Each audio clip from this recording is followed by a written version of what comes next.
Are you ready? Yeah. Yes! This is the Ross Kaminsky Show. You're a great American. He's a great guy. Now, Ross Kaminsky on Denver's talk station, 630 KHOW.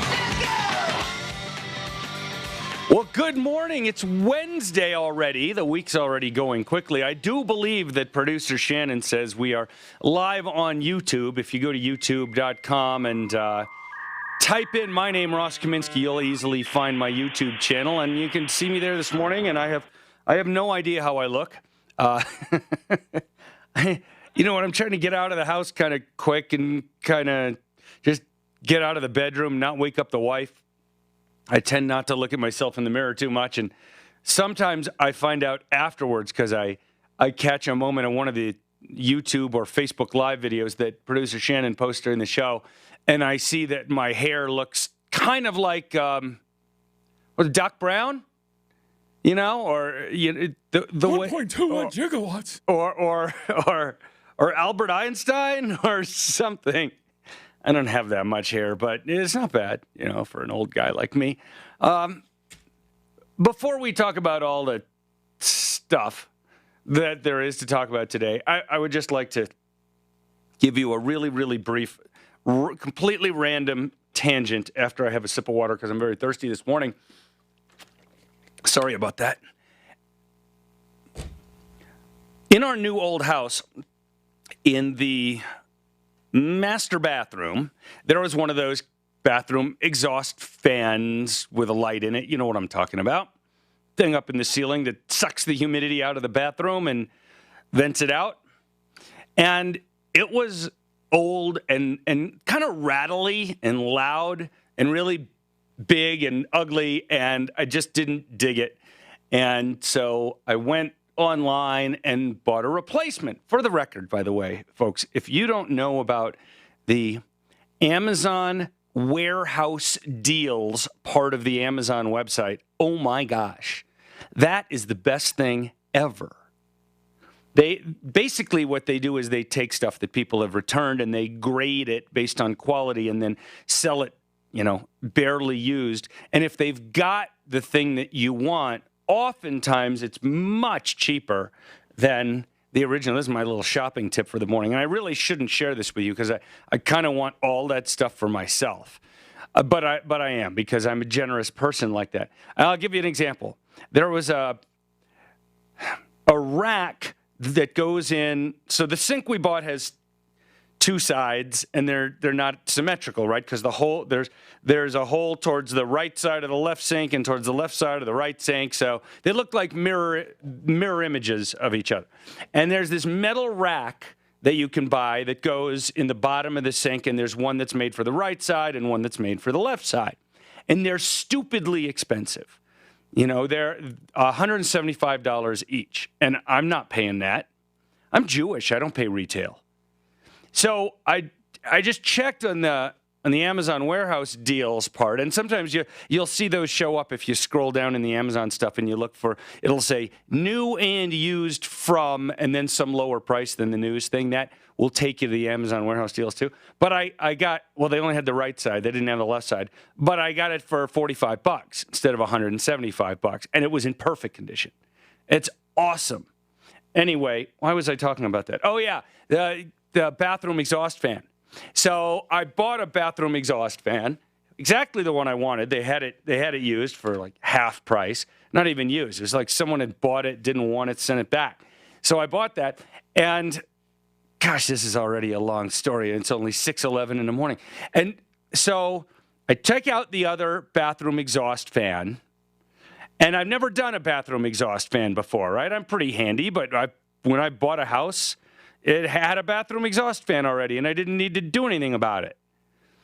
So, but this one, I did need to do something about it. So I ended up having to go into the attic to take it out because it had these giant staples into the mounting kind of wing things on the ends of it that were pounded into the 2x4. So I had to go up into the attic. Anyway, I get up in the attic and I find it, and I'm looking at it, and I look at the vent in the roof where, because this stuff, it's supposed to suck the humidity out of the bathroom and then vent it out the hole in the roof. And I'm looking at it, and I'm thinking to myself, I'm not very bright, but there's something not right here. Namely, there was no venting, there was no ducting connecting that bathroom, the exhaust fan, to the vent in the roof.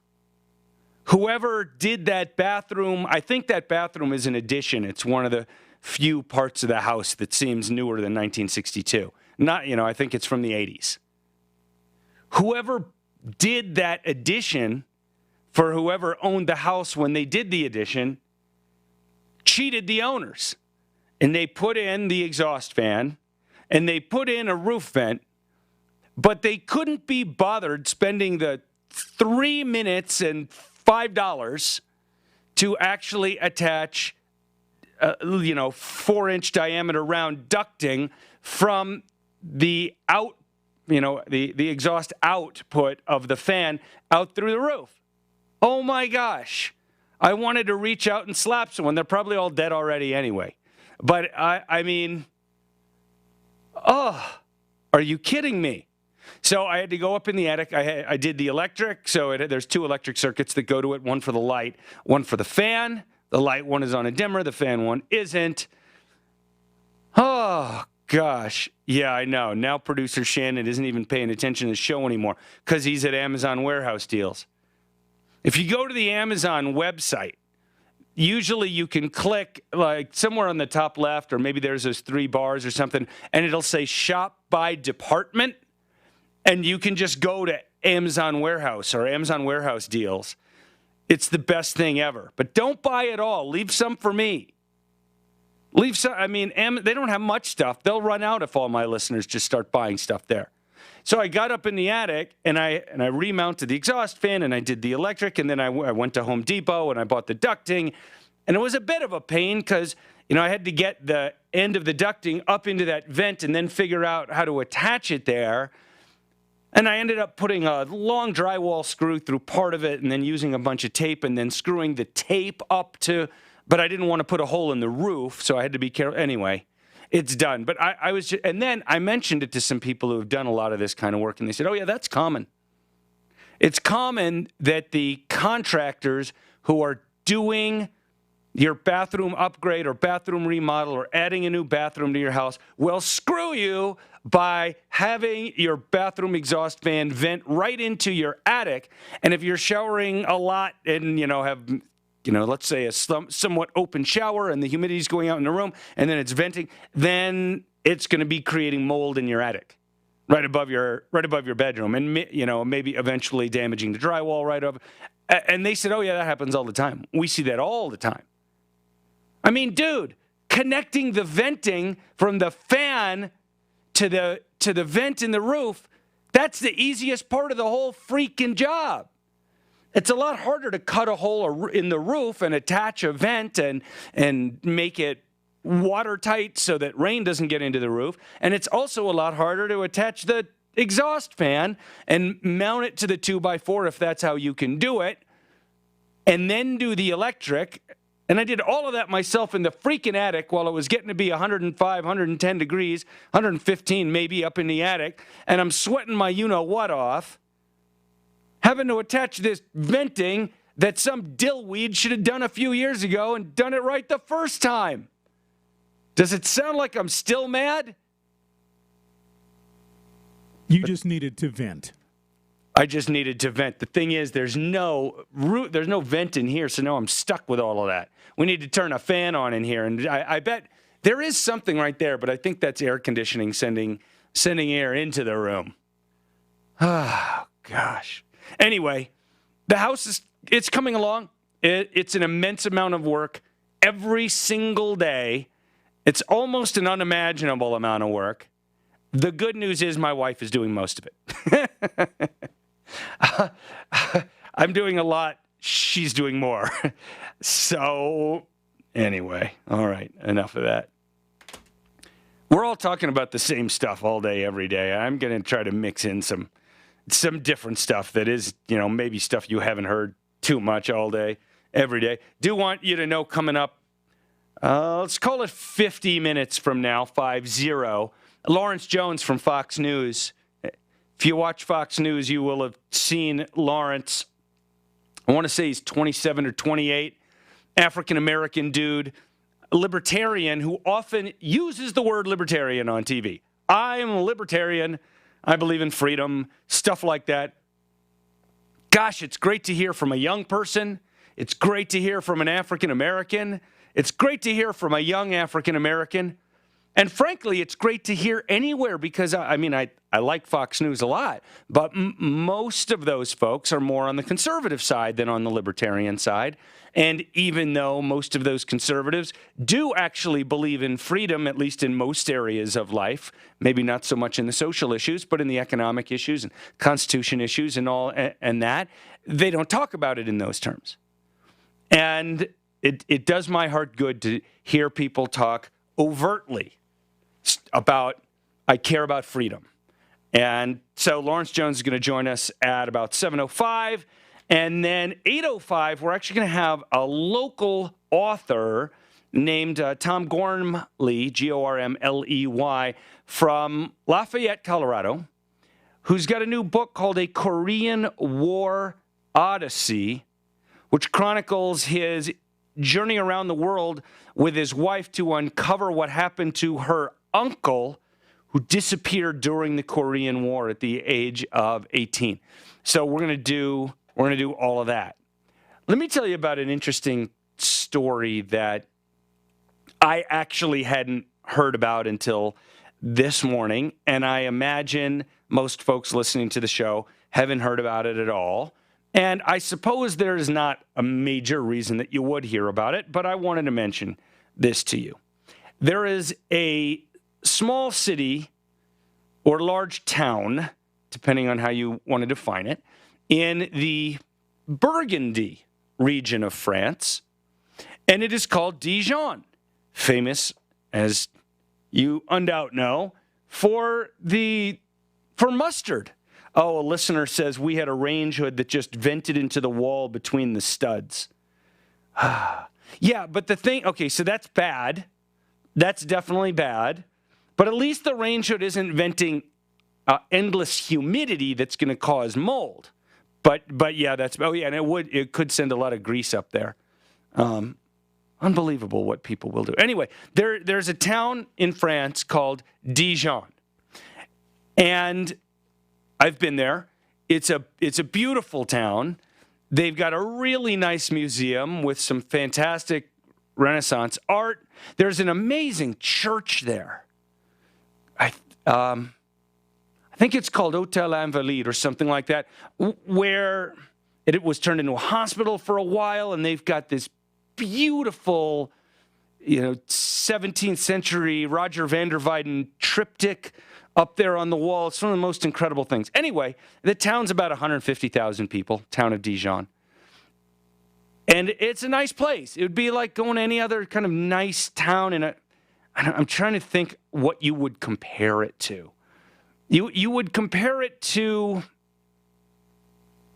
maybe the largest town in an American wine region, right? It's not quite as upscale as, something in Napa or Sonoma, but a lot of the stuff right around it is. It's a beautiful area.